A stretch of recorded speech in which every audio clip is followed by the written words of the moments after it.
Good evening, fellow collectors. January 18th, 2009, and this is our second video tonight. And in this video, we're going to examine one item and one item only. And we are also going to answer a couple of questions from somebody called eBay Girl Loves Toast, who was questioning my credentials and exposing these fake autographs. But first, the one item we're going to examine is on the Coach's Corner auction site. So I want you to go there right now. Type in www.myccsa.com. Go to the top right hand corner search box. Type in Lou Gehrig and then scroll down to lot number 263 and open it up. It's an autographed softball of Christy Mathewson, Babe Ruth, Lou Gehrig, John Clarkson, John Evers, Frank Chance, and Charles Comiskey. Okay? Now before we look at the authenticity of these autographs on this softball, let's look at the timeline of the autographs on this softball. John Clarkson, a star in his own right, played mostly in the late 1800s. He passed away in 1909.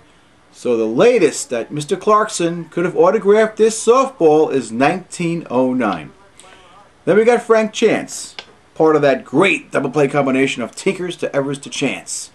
Frank Chance retired in 1914 and passed away in September of 1924. Okay? Keep all this in mind. Now we got Lou Gehrig. Lou Gehrig, by the time Frank Chance had passed away in September of 1924, Lou Gehrig had played a total of maybe 25 or 30 games in the major leagues. He was not a star by any stretch of the imagination yet. He was a bench warmer, only known by the New York Yankees and, of course, his family. Nobody knew of Lou Gehrig, and of course we all know in the future Lou Gehrig did not sign a lot of autographs. Okay? So here is what we use in common sense. How does Lou Gehrig get his autograph on this softball with the likes of Frank Chance, Christy Mathewson, Charles Comiskey, John Clarkson, Frank Chance, and Babe Ruth? Why would anybody want Lou Gehrig's autograph at that particular time? There's no way that his autograph could have been on that softball. No way. Somebody explain to me. I want the person who authenticated this lot number 263. Explain that to me. First of all, none of these autographs would pass PSA or JSA authentication. And for eBay Girl Loves Toast, questioning my credentials and exposing fake autographs, well, the person who authenticated this, they are a supposedly forensic examiner. A forensic examiner authenticated it. Those are his credentials. My credentials is that I know autographs and I have a lot of common sense. That same forensic examiner authenticated this as Babe Ruth's autograph. I'm not going to tell you where this is on sale on a website because I don't want anybody going there. But this is authenticated by a forensic examiner, and this autograph would not pass PSA or JSA authentication. So you're asking about credentials? I don't have any quote-unquote credentials. But I know autographs, and I have a lot of common sense when it comes to autographs. That same forensic examiner from that same website, which I'm not going to tell you about, authenticated this Derek Jeter and Alex Rodriguez baseball. Those are not Alex Rodriguez and Derek Jeter's autograph. And those were done by a forensic examiner.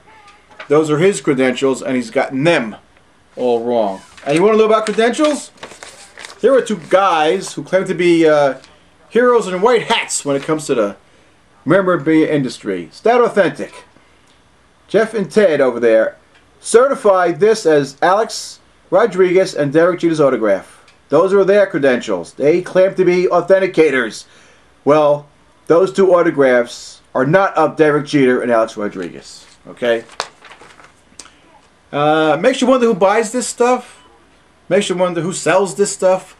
But the people who buy this stuff are the same kind of people and person who bought this particular item back in, I believe it was 2005. There was a Don Drysdale 1995 SLU autographed on eBay back in 2005, okay? It was up there for about 7 days, or maybe it might have been a 10-day auction. People were bidding on it. Now, let me tell you where I'm getting at. I emailed the bidder. At that time, you could actually email bidders and ask them a question if you wanted to. I emailed that bidder of that 1995 Don Drysdale autographed SLU, and I asked him if he was a big Don Drysdale fan, and of course he wrote back yes. Well, how could Don Drysdale autograph a 1995 SLU when Don Drysdale passed away in 1993? Those are the kind of people that are buyers on eBay, okay? It really is totally incredible. So I think eBay Girl Loves Toast. I think I've answered your questions about credentials. A little common sense.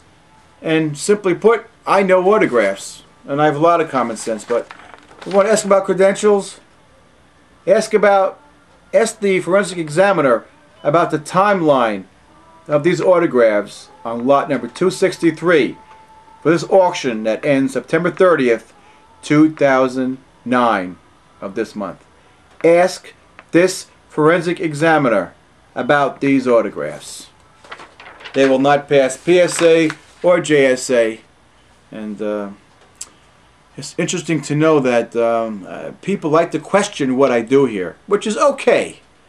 But people are upset at what I do here because for some reason the sales of forgeries are somehow accepted as a part of doing business in the memorabilia and hobby industry. And nobody seems to question it. Very few people like me are doing this. And it's got to be talked about. It's got to be discussed. Okay? And I'm going to keep on doing this for as long as I have to. So until next time, and I'm going to be talking about more vintage stuff on the Coach's Corner auction site. Maybe tomorrow night or Tuesday night. So then, till then, I will talk to you later.